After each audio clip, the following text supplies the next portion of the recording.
Just $1, my mother smirked. Some kids just don't measure up. Then the lawyer read Grandpa's last letter. I never imagined that at 28 years old, I would be sitting in a lawyer's office, watching my sister, Caroline, receive $6.9 million while I was left with a single, humbling dollar. My grandfather, Maxwell, had been my hero, my confidant, my most devoted champion. So why did his final act feel like the ultimate rejection? The ache in my chest was profound, yet I couldn't ignore the cynical gleam in his attorney's eye. Something was profoundly wrong. I had no idea then that my grandfather's final chess move would unravel my family's facade and reveal a truth none of us were prepared for. Growing up in our middle-class suburban home outside of Boston, our life was a carefully curated performance. Our parents, Richard and Elizabeth Riley, ensured we had the latest gadgets and wore the right brands, because for them, appearances were everything. My sister, Caroline, 3 years my senior, was the golden child. She was beautiful, poised, and most importantly to our parents, practical. She followed their blueprint to perfection, a prestigious business school, impeccable posture, a radiant smile, and the promise of a future as a corporate executive's wife. Every family gathering became a stage for a detailed update on Caroline's latest triumph, each one met with my parents' beaming pride.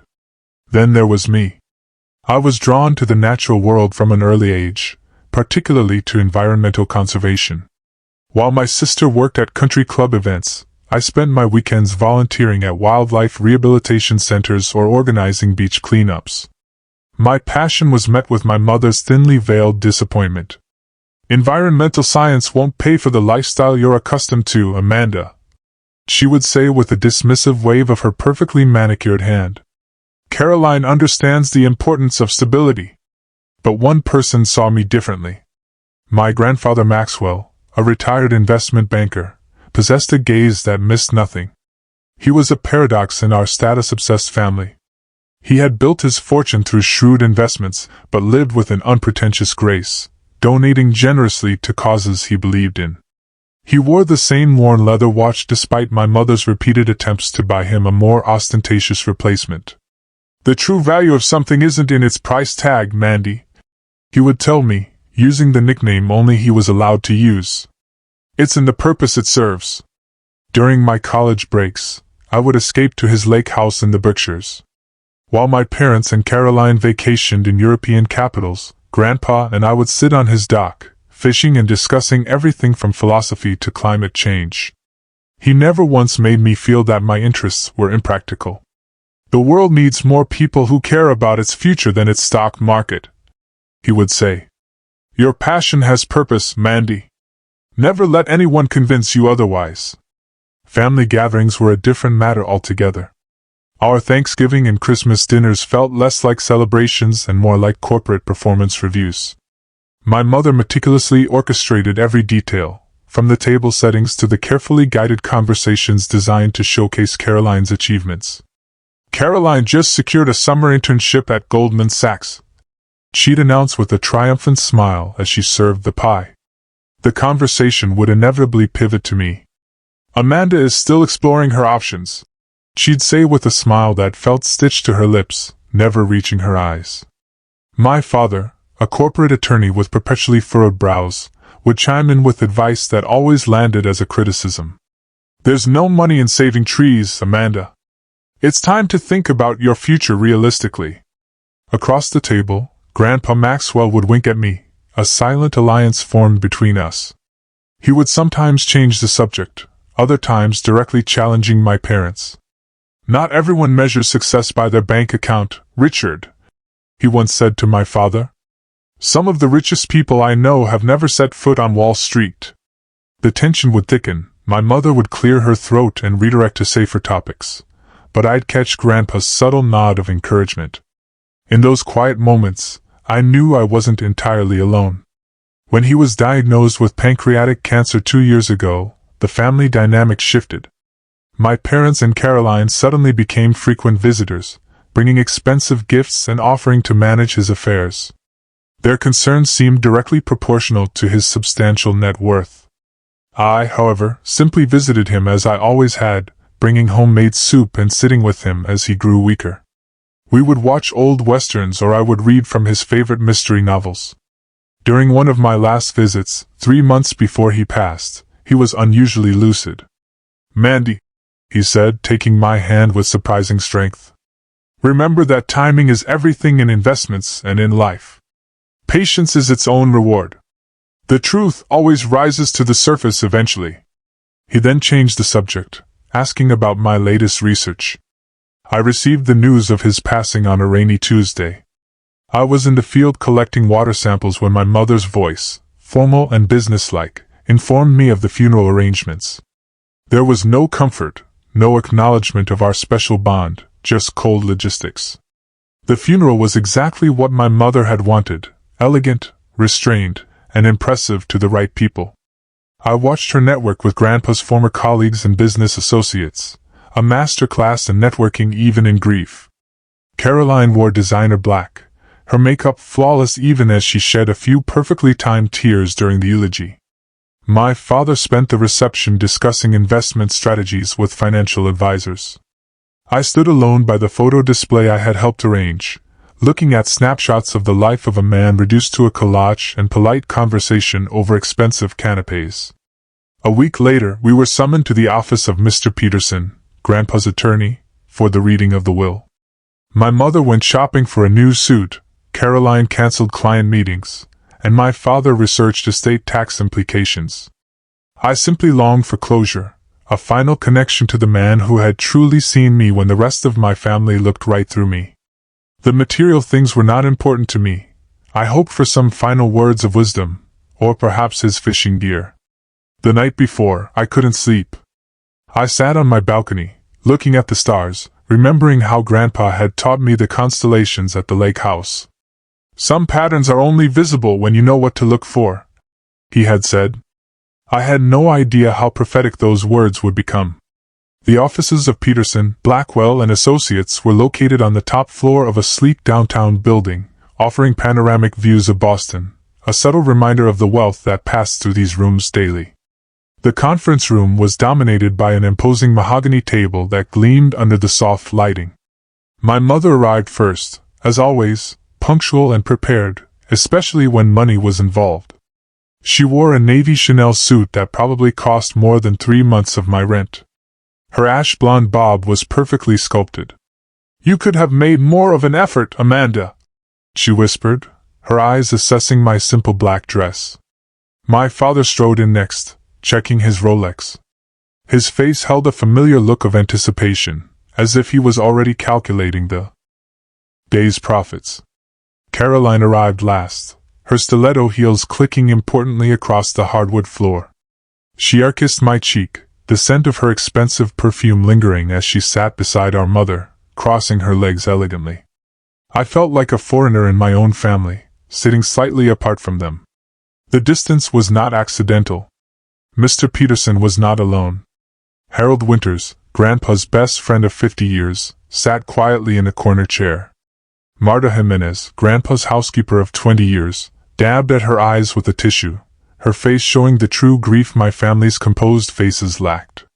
"Thank you all for coming," Mr. Peterson began, adjusting his glasses. "Maxwell was very specific about how this should unfold." My mother straightened, her smile tightening. "We're all eager to honor his wishes, of course." Mr. Peterson began with the smaller bequests, which took nearly 30 minutes.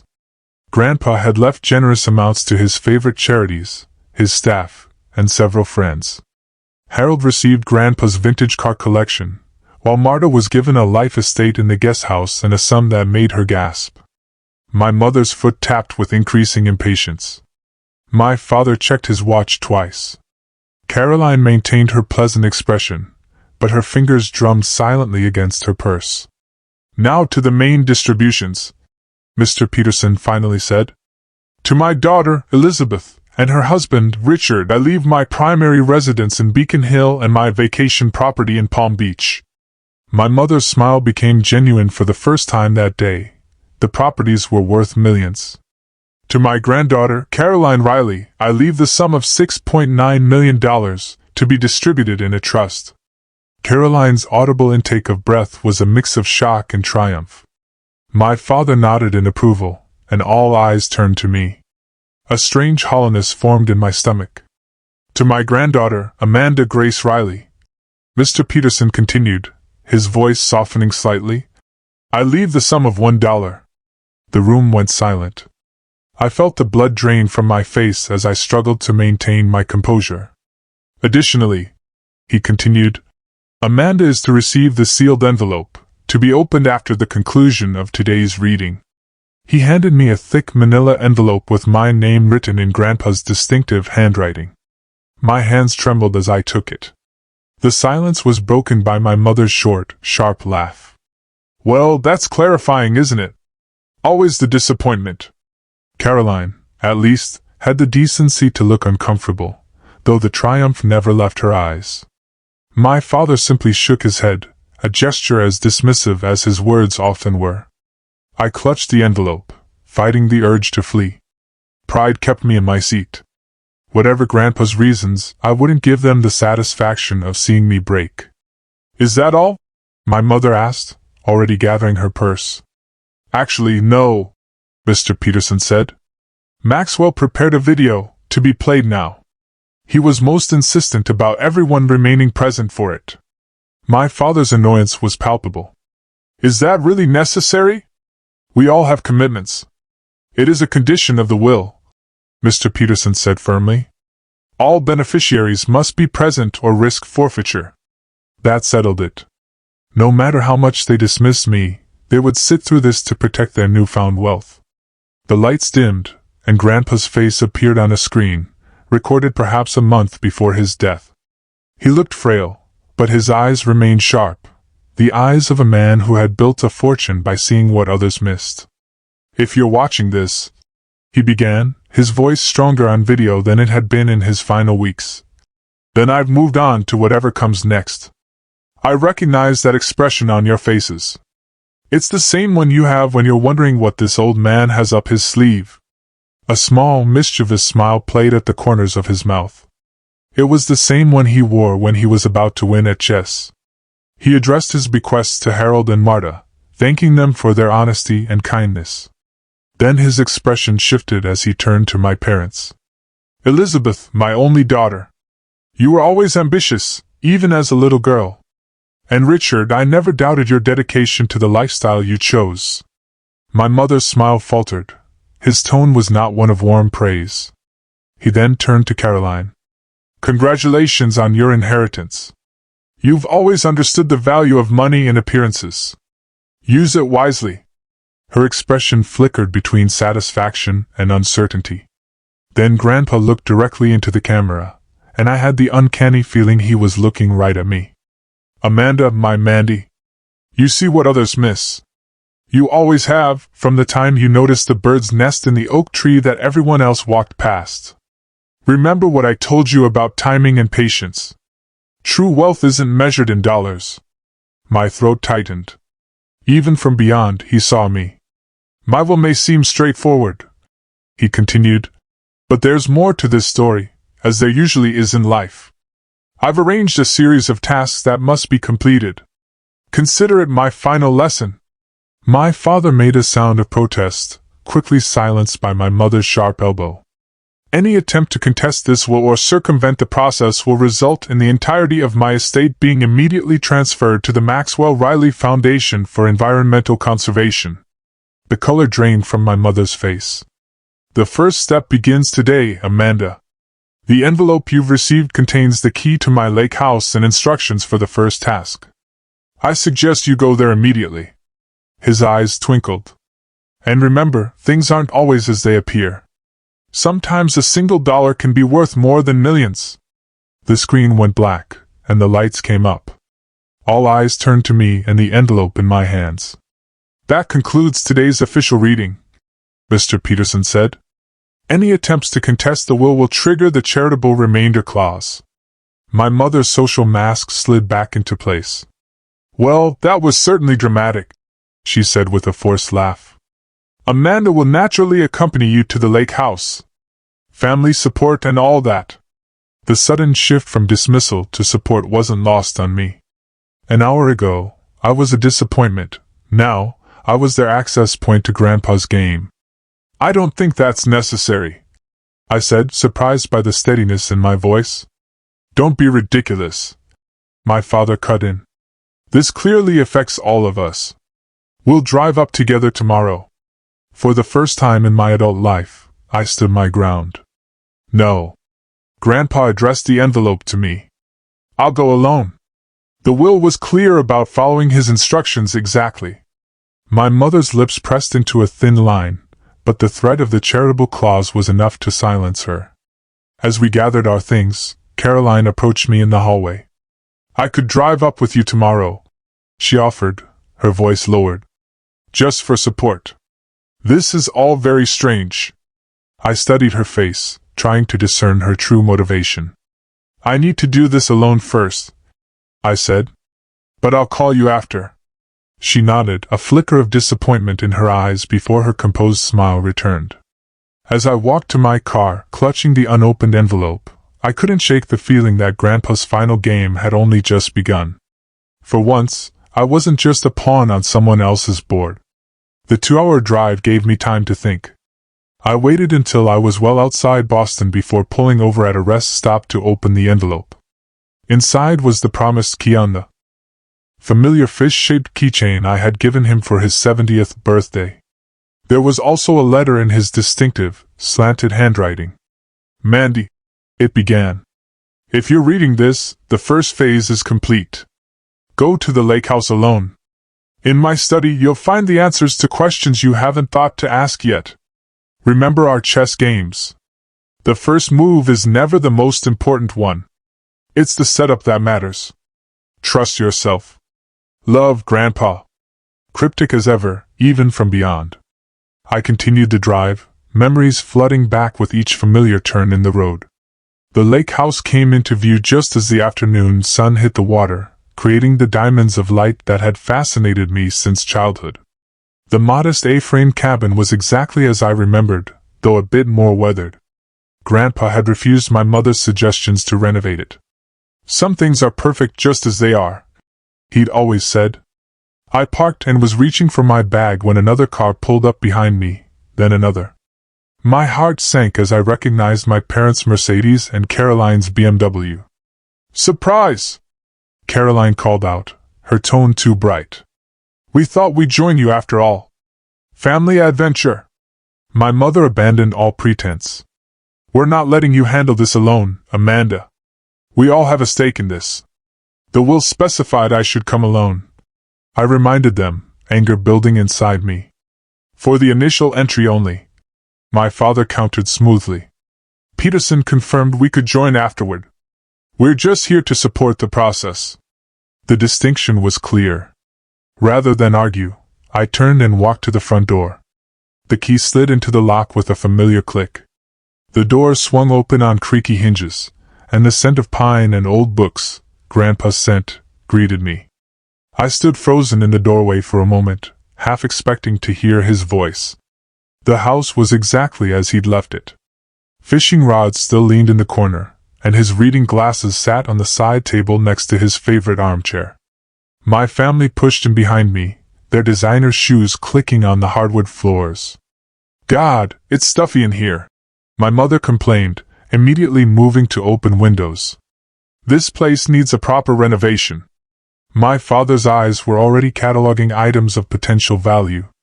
The property itself is the real asset. Lakefront in this area goes for a premium now. Caroline moved to the mantel, picking up framed photos. I forgot how many pictures of you he had here, she said, her tone difficult to read. I ignored them and walked towards the hallway that led to Grandpa's study. This door had always been kept locked, not out of secrecy but respect. The fish keychain held a second, smaller key that fit this lock perfectly. I felt my family hovering behind me as the door swung open. The study was smaller than I remembered from my few childhood glimpses. Walls of bookshelves surrounded a simple oak desk positioned to look out over the lake.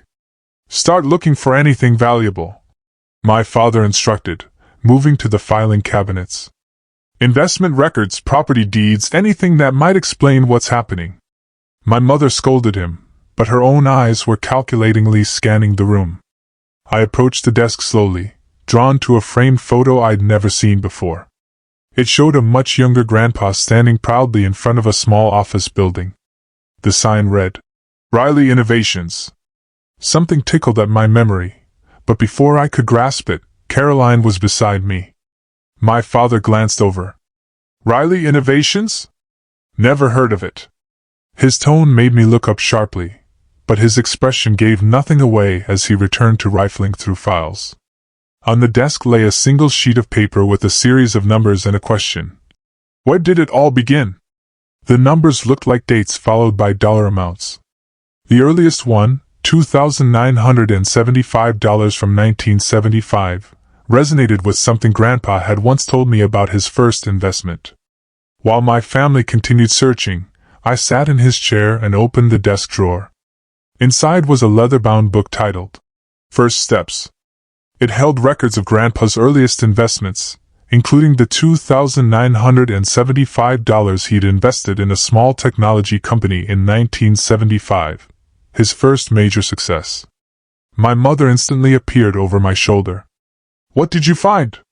"Just Grandpa's old investment diary," I said, continuing to page through it.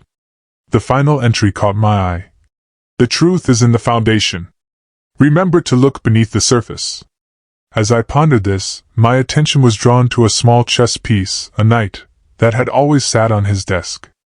On impulse, I picked it up. The bottom felt loose. When I twisted it, the base came away, revealing a tiny compartment containing a small key and a folded note. "What's that?" Caroline asked. "I'm not sure," I said truthfully, unfolding the note. "Second letter in the floor safe. Combination, date of betrayal." My father had found an old photo album and was flipping through it impatiently. "Nothing but sentimental nonsense," he muttered, tossing it aside carelessly. Several photos slipped out, scattering across the floor. "Richard," my mother snapped, but she was already pulling pages from the album and examining them closely. "There must be some record of his investments here." I knelt to gather the fallen photos, noticing they were mostly of Grandpa with my mother as a child and later with me. One caught my attention, a newspaper clipping with the headline, "Local entrepreneur sells patent for millions." Grandpa stood shaking hands with another man. The caption read, "Maxwell Riley sells innovative circuit design to Wilson Technologies." "Mom," I said slowly, "did Grandpa own a company called Riley Innovations?" Her hands froze. "That was before your time," she dismissed. "A small venture that didn't amount to much." But her voice had an edge. Meanwhile, I was examining the floor. In the corner, partially hidden by a small rug, I noticed a seam in the hardwood. Pulling back the rug revealed a floor safe, its dial waiting for the date of betrayal. I stared at the newspaper clipping again, noting the date, June 17, 1995. Suddenly it clicked. I entered the numbers 6-1-7-9-5 into the dial. With a satisfying click, the door released. Inside was another envelope, thicker than the first, and a small leather notebook. Before anyone could reach it, I grabbed both and stood up. "What did you find?" My father was suddenly focused entirely on me, his phone call forgotten. "Another letter from Grandpa," I said, holding the envelope close. "And a notebook." "Well, open it," my mother demanded, her composure slipping. "This treasure hunt has gone on long enough." I thought quickly. I think I'm supposed to read it privately first. The will was clear about following his instructions exactly, and I'm not risking the charitable remainder clause. My mother's eyes narrowed dangerously. "Amanda Grace Riley, you'll show us that letter immediately. This is a family matter." Something in me snapped. Years of being dismissed, overlooked, and criticized crystallized into a moment of perfect clarity. "No," I said simply. "Grandpa addressed this to me. I'll read it first and share what's appropriate afterward." My father took a step toward me. "You ungrateful, stop it, Dad," Caroline interrupted suddenly. "She's right. We can't risk triggering that clause." My parents stared at her in shock, Caroline never contradicted them. She shrugged. I have 6.9 million reasons to make sure we follow the rules exactly. Let Amanda read the letter first. It wasn't support, but it was something. I seized the moment to move toward the door. I'm going to read this in private. As I headed out, Caroline followed me into the hallway. Amanda, wait, she said, her voice unusually hesitant. There's something you should know. She glanced back toward the study, ensuring our parents couldn't hear. Things aren't great with Mom and Dad financially. They're counting on this inheritance. The revelation surprised me. Why are you telling me this? Maybe I'm tired of the act too, she said with a bitter smile. Just be careful. They're desperate, and desperate people do desperate things. I drove into town and checked into a small inn where Grandpa and I used to have lunch. Once settled in the cozy room, I spread the contents of the envelope on the bed. There was another letter from Grandpa, several legal documents, and old newspaper clippings. I opened the notebook first. What I found inside stunned me, a detailed record of Grandpa's true financial holdings, far more extensive than what had been revealed in the will. Properties across 3 continents, investment portfolios, patents, and business interests totaled well over $24 million. The $1 inheritance seemed even more symbolic now. I turned to Grandpa's letter. Mandy, if you're reading this, you've taken the first step in understanding why things are as they are. The notebook contains the truth about my estate. But what matters is the truth behind it. Your next task is to investigate Riley Innovations. Once you understand what happened there, you'll know why I've structured things this way. Be careful, Mandy. The people closest to us can sometimes be the ones we know least. I immediately called Mr. Peterson, who was not surprised to hear from me. Maxwell anticipated your call, he said. I have the Riley Innovations files ready. Within minutes, my laptop pinged with dozens of scanned documents. As I read through them, a disturbing revelation about my family emerged. Grandpa had founded Riley Innovations in the early 1990s, developing a revolutionary circuit design. In 1995, he suddenly sold everything to Wilson Technologies for a fraction of its worth. The timing struck me as odd. I dug deeper and found a memo from my father, Richard Riley, who had been handling legal work for the company. He had advised Grandpa that a competing patent would render their technology worthless, recommending an immediate sale. 6 months later, Wilson Technologies had used Grandpa's design to launch their most successful product line, making billions. The most damning detail was that my mother had been working at Wilson Technologies in their acquisitions department at the time. The pieces fell into place with sickening clarity. My parents had orchestrated the sale of Grandpa's company, presumably receiving compensation from Wilson that wasn't reflected in the official sale. They had betrayed him for financial gain. The next morning, I called Mr. Peterson again. Did my grandfather know about my parents' involvement? He discovered the truth about 5 years ago. Peterson confirmed. An old colleague from Wilson came clean. Maxwell was devastated, but he was also strategic. He wanted proof before confronting anyone. And did he get it? Yes. Everything is documented in the files I sent you. I spent the day reviewing everything, my shock gradually giving way to anger. By evening, I was ready. I drove back to the lake house, knowing my family would still be there. They were sitting on the deck, drinking wine and discussing the property's development potential when I arrived. Their conversation halted abruptly when they saw my face. Or were you reminiscing about Riley Innovations and how successfully you engineered its sale? I finished my mother's sentence for her. The wine glass nearly slipped from her hand. My father's face hardened into his negotiation expression. Business decisions from 30 years ago are hardly relevant now.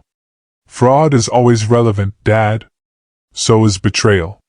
I placed copies of the most damning documents on the table. My mother's memo to Wilson's CEO, my father's falsified legal opinion, the backdated consulting agreement that had paid them nearly $500,000. Where did you get these? My father demanded, his voice dangerous. Grandpa had copies all along, I said. He knew what you did. Both of you. My mother recovered quickly, her social mask sliding back into place. "You're blowing ancient history out of proportion. He was robbed of millions," I countered, "by his own daughter and son-in-law." Caroline, who had been quiet, stared at the documents with growing horror. "Is this true? Did you really do this?" "Of course not," our mother snapped. Amanda is being dramatic as usual. But something had shifted in Caroline's expression. "This is what Grandpa's game is about, isn't it? He's making things right." Before I could answer, a courier arrived with a special delivery envelope addressed to me. "Mr. Peterson said to deliver this exactly at 7 p.m. The young man explained. Inside was a third letter from Grandpa with a handwritten note from Peterson, to be opened when the truth is laid bare. My hand shook as I broke the seal. I read the letter aloud, my voice growing stronger with each word. "My dear family, if this letter is being read, then Amanda has discovered the truth about Riley Innovations. The betrayal I experienced was the greatest disappointment of my life. But it taught me to look more closely at character, at who people truly are beneath the appearances they maintain. The will reading was part of a test, one final assessment of character. The true disposition of my estate depends entirely on how each of you has behaved during this process. Everything has been observed and documented." My mother's face had gone deathly pale. My father looked as if he might be sick. "Mr. Peterson has been instructed to arrive at the lake house at this time with a notary and witnesses to document the final phase of my estate plan." As if on cue, Mr. Peterson's car pulled up. My mother stood up abruptly, knocking over her wine glass. "This is ridiculous.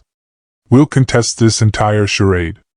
"I wouldn't advise that," Mr. Peterson said, entering with his associates. "Contesting will only ensure everything goes to charity, as stipulated." He opened his laptop and played a video. It showed my parents searching Grandpa's study the previous day, my mother tearing pages from photo albums, my father making calls about developing the property. "The lake house has been equipped with recording devices for the past week," Peterson explained. "Maxwell wanted to see true colors, not performances." My mother's scream could probably be heard across the lake. "You had no right. This is an invasion of privacy." My father lunged for the laptop, but one of Peterson's associates blocked him. "I'd advise against any rash actions, Mr. Riley. There are legal consequences to destroying evidence." "Evidence of what?" Caroline asked, her voice small. "Evidence of character, Miss Riley. And potentially evidence related to the fraud committed against Maxwell regarding Riley Innovations." He turned to me. "Amanda, your grandfather left instructions that you should be the one to make the final decision once all facts were known." "What decision?" I asked, confused. "Whether to pursue legal action against your parents for their fraud, which would likely result in criminal charges given the evidence, or to implement the alternative inheritance plan he designed." My father's face was ashen. "You wouldn't," he said to me. "We're your parents. Parents who called me a disappointment my entire life," I replied, a lifetime of hurt surfacing at once. "Who dismissed my dreams? Who valued appearances over truth? Who betrayed their own father for money? What's the alternative plan?" Caroline asked quietly. Peterson handed me a document. Maxwell restructured his estate to place the majority of his true fortune, approximately $24 million, plus the intellectual property rights that should have made him a billionaire, into a trust. Amanda would control this trust. My mother made a strangled sound. "So Amanda gets everything after all we've done? What exactly have you done for this family, Mom?" I asked quietly. "Lie. Manipulate? Betray? Mr. Peterson," I said finally. "I need time to think about this. Can we reconvene tomorrow?" He nodded understandingly. Maxwell left one final message for this moment. "Would you like to hear it?" At my nod, he played a short audio clip of Grandpa's voice. "Forgiveness is optional, Mandy. Wisdom is mandatory. Whatever you decide, do it with clarity and purpose, not emotion." My parents and Caroline left shortly after, my mother in tears, my father in stony silence. Caroline paused at the door, looking back at me with an expression I couldn't quite read. I didn't know about Riley Innovations, she said softly. But I've known things weren't right for a long time and said nothing. I'm not much better than they are. After everyone had gone, I sat alone in Grandpa's study, looking out at the lake as the sun set. On his desk was a photo I hadn't noticed before, Grandpa and me on this very dock, fishing rods in hand, both of us laughing. He had written on the back, "True wealth is measured in moments like these." For the first time since his death, I cried freely, mourning not just him, but the family I had never truly had. The next morning dawned clear and bright. By sunrise I knew what I needed to do. I called Mr. Peterson and asked him to arrange a meeting at the lake house for everyone. By noon, they had all gathered in the living room. My parents sat rigidly on the sofa, as if appearances could still save them. Caroline had chosen a seat slightly apart from them, her expression troubled but resolute. Harold sat by the window, his weathered face compassionate. Mr. Peterson and his associates maintained their professional neutrality. "Thank you all for coming," I began, my voice steady. "Yesterday, we learned some difficult truths. Today, we'll decide how to move forward." I opened a final letter from Grandpa. "Mandy, by now you understand why I structured things this way. The final decision is yours, but remember that whatever path you choose will shape not just your future, but who you become. Money can be a tool for good or a weapon for harm. Use it wisely. The truth has been revealed. What matters now is what you all do with it. This is a test," I said, looking at my family. "One final opportunity to show who we really are." Mr. Peterson confirmed that their behavior over the past week had been documented. My parents had demonstrated continued dishonesty and a plan to profit from assets before they were legally theirs. Caroline's behavior was mixed, showing moments of both selfishness and genuine honesty. As for me, I had followed my grandfather's instructions exactly, seeking truth rather than advantage. "This is a witch hunt," my father declared, attempting to regain control.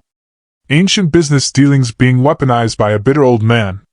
"Maxwell wasn't bitter, Richard," Harold spoke up for the first time. "He was heartbroken. The money wasn't what hurt him. It was the betrayal." Mr. Peterson turned to me. "Amanda, your grandfather left two options for you to choose from." He handed me a document. "You may sign where indicated to implement your choice." I chose option 2. "It means," Peterson announced, "that Amanda has chosen not to pursue criminal charges regarding the Riley Innovations fraud." My mother sagged with relief. "However," he continued, "the restructured inheritance plan will be implemented as Maxwell designed. The primary control of the true estate, approximately $24 million, will be placed in a trust overseen by Amanda. The properties already distributed will remain with their recipients, but all other assets will be managed through the trust with specific ethical guidelines." "So she still gets everything?" my mother said bitterly. "Not exactly," I interjected. "The trust isn't for personal enrichment. It's designed to fund environmental conservation efforts, educational opportunities, and ethical business investments. I'll oversee it, but with fiduciary responsibilities and an oversight board." "And what about us?" my father asked, his voice hollow. "You keep the properties," I said, "but the cash distributions will be contingent on certain conditions: honesty, family counseling to address the patterns that brought us here, and for Mom and Dad, community service hours with environmental organizations." "You can't be serious." My mother laughed incredulously. "I've never been more serious," I replied. "This isn't punishment, Mom. It's an opportunity to rebuild on a foundation of truth instead of appearances." "We won't be a part of it," my father challenged. "Dad, stop," Caroline said suddenly. "I accept the conditions. All of them." My parents stared at her in shock. She had finally broken free. "I'm tired of the lies," she continued. "I want something real for once." After everyone had gone, only Caroline and I remained. "What happens now?" she finally asked. "I don't know exactly," I admitted. But for the first time, whatever happens will be based on truth, not illusions. As the sun began to set, casting golden light across the water, I found one final note from Grandpa, tucked into his favorite book. The truth will set you free. It reads simply. But first, it will make you very uncomfortable. Worth it every time. Love you, Mandy. 6 months passed. The lake house had transformed into the headquarters of the Maxwell Riley Foundation for Environmental Innovation. The foundation was flourishing, funding conservation projects and scholarships. The journey hadn't been smooth, the emotional fallout was severe, and weekly therapy sessions became my lifeline. Dr. Marshall helped me navigate the grief not just for Grandpa, but for the family I had thought I had.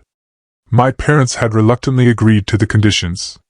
The community service was particularly difficult for my mother, who complained bitterly about digging in the dirt. But something unexpected happened around the 3-month mark. My father called me, his voice lacking its usual authority. The watershed restoration project, he said awkwardly. It's actually interesting. The engineer explained how the natural filtration system works. It's quite ingenious. It wasn't an apology, but it was something. My mother took longer. Her participation in family counseling was initially hostile. We gave you girls everything, she insisted.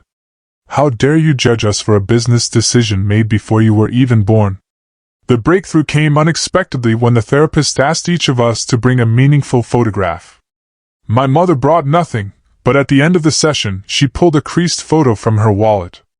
It showed her as a young girl, maybe 7, sitting on Grandpa's shoulders at a county fair. He taught me to be brave, she said quietly, to climb higher than seemed safe. I don't know when I forgot that. It was a moment of genuine emotion, a glimpse of the person beneath the perfect facade. Caroline's journey surprised me most of all. Initially furious, something shifted during the revelation at the lake house. She showed up at my apartment, her eyes red from crying. I've been thinking about Grandpa, she said without preamble. I don't think I know who I am without the act. That conversation marked the beginning of a fragile new relationship. She reduced her hours at the investment firm and began volunteering with one of the foundation's urban education initiatives, discovering a genuine talent for teaching financial literacy to high school students. Coffee once a week became a tradition, awkward at times, but always honest. My personal life had also transformed. The foundation work introduced me to a network of passionate environmentalists. For the first time, I felt truly seen and appreciated for my mind and contributions. I co-authored a paper with a brilliant marine biologist and began a relationship with Mark, the foundation's legal advisor, who understood my family's situation without judgment. We had our third date stargazing at the lake house, his idea after I mentioned Grandpa teaching me the constellations. Most meaningfully, I established a mentorship program for young girls interested in environmental science, becoming for them what Grandpa had been for me. The most unexpected encounter came 6 months to the day after the will reading. I was hosting a community open house at the foundation headquarters when I spotted my parents. They weren't scheduled to be there. They stood awkwardly at the periphery, my father examining the solar array, my mother clutching her handbag like a shield. The facility looks impressive, my father said formally. Your grandfather would have approved, my mother added, which was practically effusive praise coming from her. I noticed she was wearing the simple pearl earrings Grandpa had given her for her 21st birthday. Would you like a tour? I offered. They stayed for almost an hour, asking occasional questions. It wasn't forgiveness or reconciliation, but it was an acknowledgement of my work, of a reality beyond appearances. As they were leaving, my mother paused. Your sister mentioned you found Maxwell's journal. I was wondering. She stopped, unable to formulate her request. There are some entries about you, I said, understanding what she couldn't ask. From when you were young, happy memories. I could share copies if you'd like.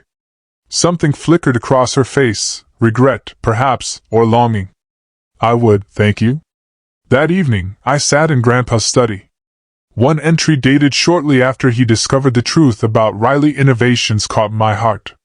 The hardest lesson of my life has been learning that we can love people deeply and still not truly know them. Do we fail as parents when our children choose values so different from our own? Or is it simply the price of allowing them to be individuals? I cannot change their choices now. But perhaps I can still teach my granddaughters the value of integrity, especially Mandy, who sees the world with such clear eyes. Tears blurred my vision as I traced his handwriting with my fingertip. Even in his profound disappointment, he had been thinking of teaching, of growth, of future possibilities. The final page contained what I now considered my life's manifesto. The greatest inheritance isn't money or property, or even education. It's the clarity to see truth and the courage to stand for it. Everything else is just details. I closed the journal and walked out to the dock as the sun set over the lake. A fish jumped, creating ripples that spread in ever-widening circles. One small movement affecting everything around it. My phone buzzed with a text from Caroline. Community garden meeting went well. Mom actually participated.